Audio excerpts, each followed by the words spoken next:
purposely withheld those documents. No, that's not fair to say.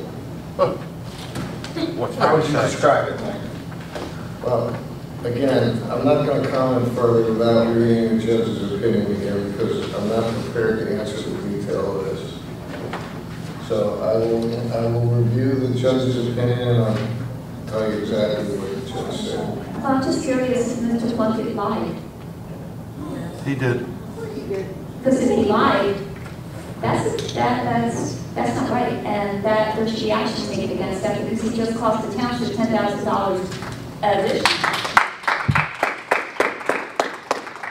The order says, if I remember correctly, that we have to provide the documents, or a certification that they never existed. So I don't know which. But for him to get up there and say, I have the documents, and that the documents aren't produced, I don't know what the final outcome was. If he lied, he should be out, gone. I mean, he should have gone already, but we tolerate that. Mr. Kennedy, we tolerate lying? Yep. I'm not aware that he lied. But I have to find out. I'll have to look into that. If documents were produced, I don't know what the documents were, I wasn't involved in it. I'll look into it. So the one question that I would have is the two options are the township is still responsible to either provide the documents that Mr. Plunkett claimed he was going to be able to produce, or the township has to produce a statement to the fact that no such documents actually do exist. And the case itself is resolved. That's what it is. Those are the conditions. So those conditions have not been met to this point, have they? I believe they have. So which is it? Has the statement been produced, or have we produced the documents that? My guess is to give it to somebody who may have a better understanding of the case. We'll get to public comments. Okay. 3E, Echo. Dave, I had asked for a copy of the actual. Yes, I maybe did. I don't think there is an agreement at this point. Okay. This is entering into one, as I've explained, the county has stepped up to pave the road, which is Hampton, Trenton, and Hamilton. No, I mean, I know as we talked, it's Yeah. a good deal. I just want to Yeah. make sure we're signing the right deal. Yeah. We haven't gotten a contract. I've asked for a contract from the county engineer or the county attorney's office to get a copy. At Okay. least as of last week when Rich Williams was before you went on vacation. Okay. 3N, as in Nancy, this is the Adela, and Dave, you and I have talked about this. So, for those who maybe aren't aware, there was a house collapse on Adela Drive. We, as a council, because it's row houses immediately touching each other, we had to authorize a special contractor, demolition person to go in and try to do it all. Couldn't just swing a crane or a ball and knock it down, right?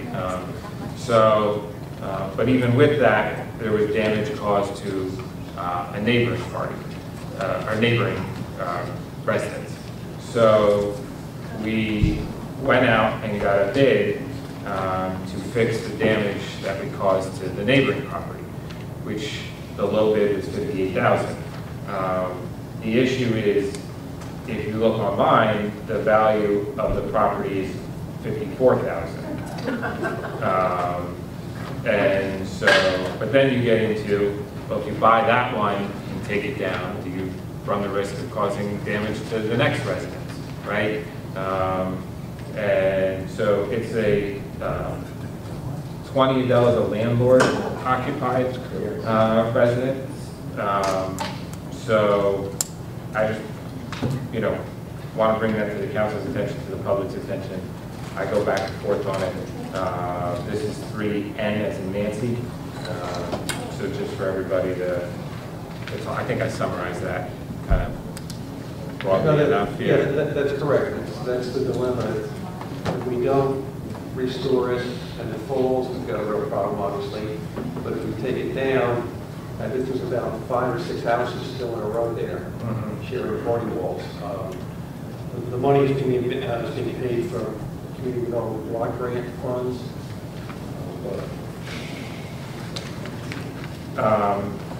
3O as in Oscar. Last year we did this, and it ran through tomorrow, August 21st. Do you know if there's a reason we're not starting this one until October 1st?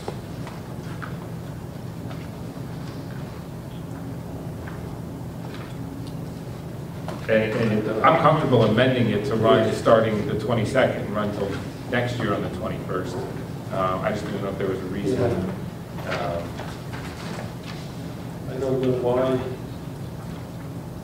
Carrie would have done that, so I would think that your proposed amendment would be. I think we can just amend it to run consecutively, Yeah. for 1 year consecutively from when the current one expires. Good idea. So I'll make a motion to amend ordinance 3O for the dates to run consecutively for a 1 year period from the date of the currently expired professional services review. I'll second that. Okay. Madam Clerk, roll call please. Ms. Shermer? Yes. Mr. Strangelo? Yes. Mr. Carabelli? Yes. Mr. Ty? Yes. Mr. Martin? Yes. 3FF, this is the Columbia group.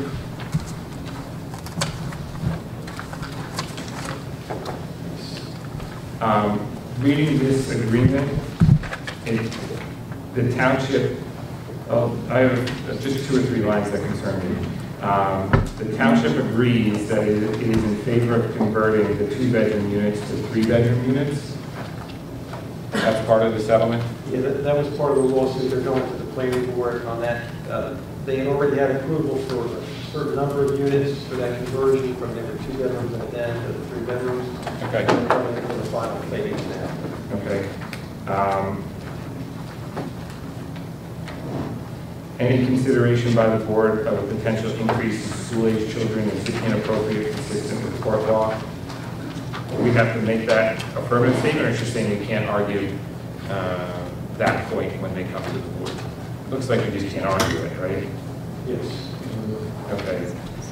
And then under default paragraph 5, this is the one that I think concerns me the most. Columbia Group, in its sole discretion, seems to be the determiner of whether the town is in default. This is the first sentence of the paragraph 5 on page 4. Am I reading that right?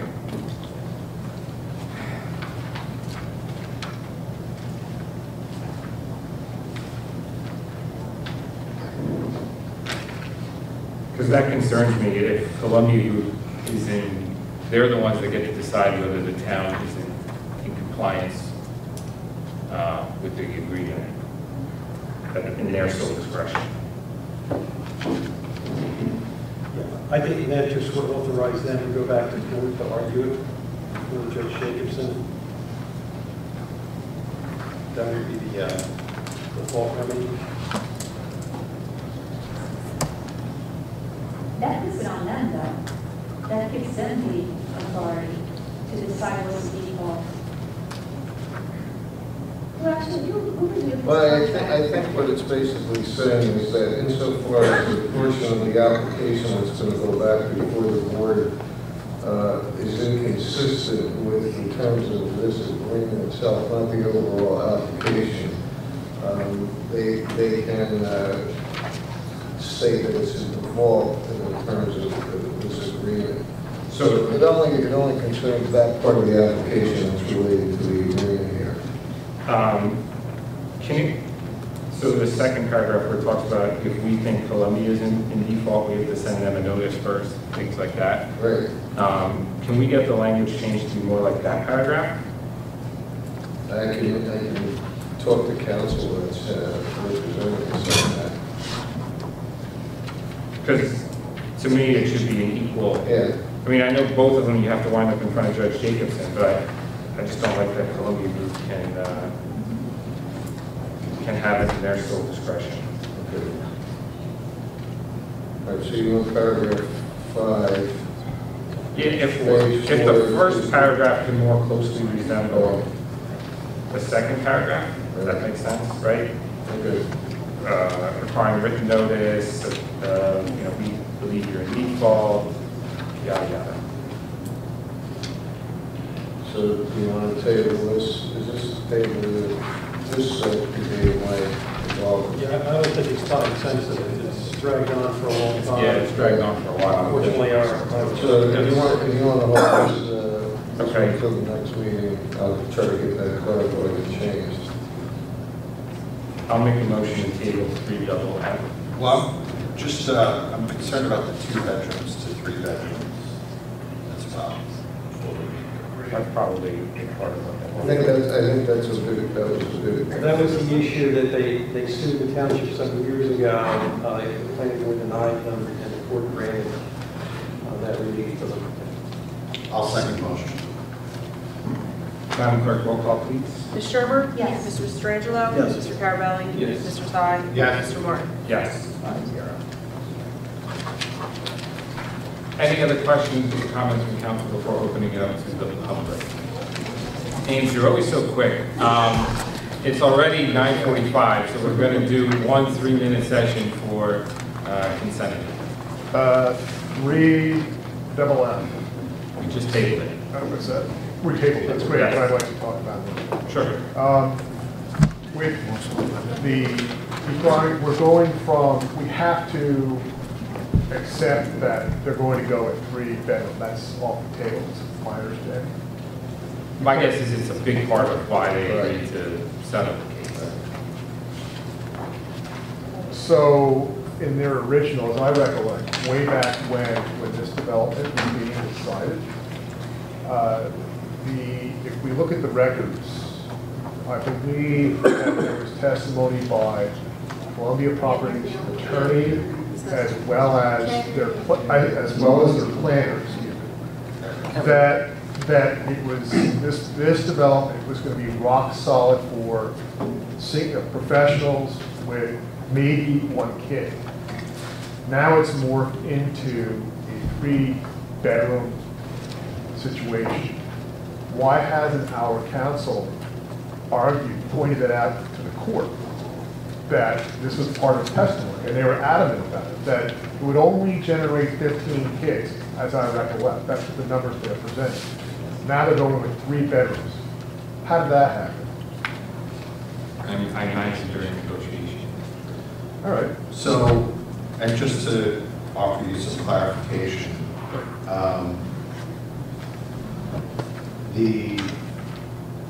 they're looking for the administration to,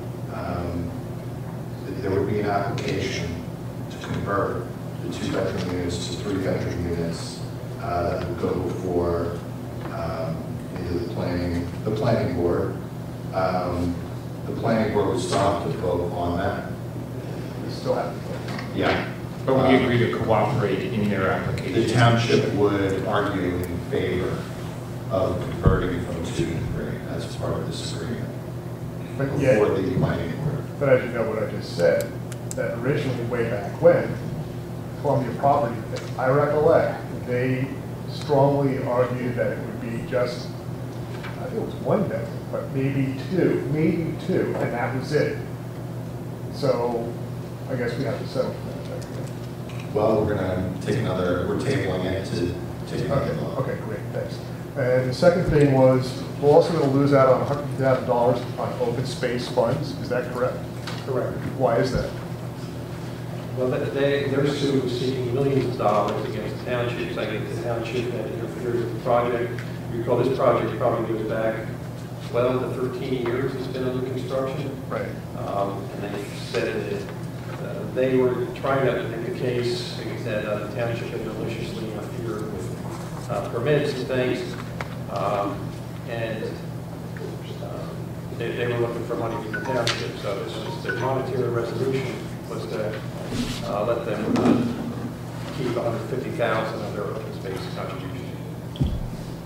And how many units are there Units. ultimately? So you're Time's at- up. Yeah, time's up, and this will come back, I presume, at the next council Great, meeting thank you. too. Mr. Anderson.